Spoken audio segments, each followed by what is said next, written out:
Mjumbe wa kamati kuu kutokea chama cha demokrasia na maendeleo Chadema amefichua kwamba kuna biashara ambayo ilikuwa inaendelea ndani ya chama hicho, kwa maana ya chama cha Chadema, na Lissu ni kama amekuja kupiga stop, ni kama amekuja kuweka zuio, ukingo wa biashara ambayo ilikuwa inafanyika hapo katika chama hicho cha demokrasia na maendeleo. Anaitwa Hilda Newton. Kama utakumbuka, alipata madhira hivi karibuni ya kukamatwa na jeshi la polisi, umeelewa vizuri, kwenye kesi ya Tundu Antipas Lissu, ambapo yeye alikuwa na report live kutokea ndani ya mahakama kupitia ukurasa wake wa X, ikapelekea kupata zogo la kukamatwa. Sasa kutokana na hiki ambacho kinaendelea cha wanachama wa chama cha demokrasia na maendeleo Chadema kujiondoa, baadhi yao wakiwa ni memba wa kundi la G55,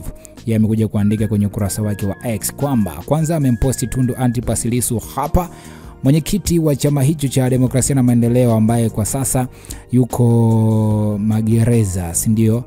Yuko kwenye gereza la Ukonga pale. Kibatala anaita kama Guantanamo, kutokana na historia ya kile ambacho alikiexperience baada ya kwenda kukutana na Lissu pale Ukonga. Kwa mujibu wa Kibatala, akasema ile ni kama Guantanamo, umeelewa vizuri. Kwa hiyo ameandika kwamba huu ni ujumbe ambao ameuandika kupitia ukurasa wake wa X. Anasema inaonyesha Chadema ilikuwa ni biashara ya watu. Sasa baada ya mheshimiwa Lissu kushinda, biashara inawakata sana.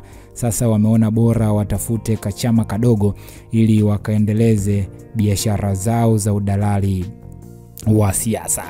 Yeye ameandika hivyo. Anasema kwamba ni kama Chadema ilikuwa inatumika kwenye biashara za watu. Anavyosema hapa, inaonyesha kwamba chama hicho cha demokrasia na maendeleo kilikuwa ni biashara. Watu walikuwa wanafanya biashara, walikuwa wanatengeneza mpunga, wanapiga pesa kupitia Chadema. Sasa baada ya Lissu kuwa mwenyekiti, amani kushinda tarehe 21 katika uchaguzi huo uliofanyika tarehe 21 mwezi wa kwanza mwaka huu, inaonekana kama ile biashara imefungiwa milango. Kwa hiyo anasema Lissu kushinda, biashara inawakata, biashara haifanyiki. Sasa wameona bora watafute kachama kadogo. So inavyoonekana waliojitoa wanaenda kuandaa chama, mimi sijui hii ni kwa mujibu walichokizungumza Hilda Newton hapa. So anasema wameona bora wakatafute kachama kadogo ili waendeleze biashara zao za udalali wa siasa, au vipi bwana? Irizi wa release. Hivyo ndivyo ambavyo Hilda Newton ametusanua hapa, na alichozungumza ndio hicho. Nitakusomea baadhi ya comment. Wanasema huu ndio ukweli, sasa hivi wanalamba asali wote lazima wahame hiki chama, hakipo kwa ajili ya biashara. Wanasema na wamefeli, kwani CCM sio wajinga, wakupe hela zao, upo kwenye chama ambacho wananchi wengi hawakisapoti. Walikuwa wanapata huku kwa kuwa raia wengi walikuwa wamekiamini Chadema.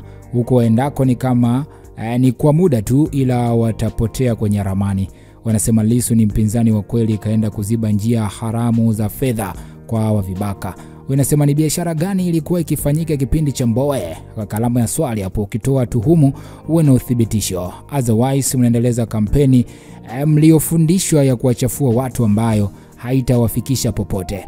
Wanasema hata mimi nachojua mpinzani Chadema alikuwa Lissu, wengine walikuwa wajaza matumbo tu. Wanasema itabidi Lissu tumpe miaka 10 ili haya madalali yaliyokuwa yanakula ruzuku na huku Watanzania wakiumizwa kwenye mapambano ya kweli, wao wanatuuza. Yeye ameandika hivyo, umeelewa vizuri. Kwa hiyo hizo ni baadhi ya comment ambazo wadau wameandika hapa. Okay, huyu anasema itabidi Lissu. Okay, huyu anasema nam Hilda, hilo linathibitika sasa. Moja ya kitu nafurahia ni hawa wahuni kuondoka. Wanasema biashara hii unaenda kufika mwisho kabisa na haitawanufaisha tena. Hawa ndio mwisho wao kisiasa.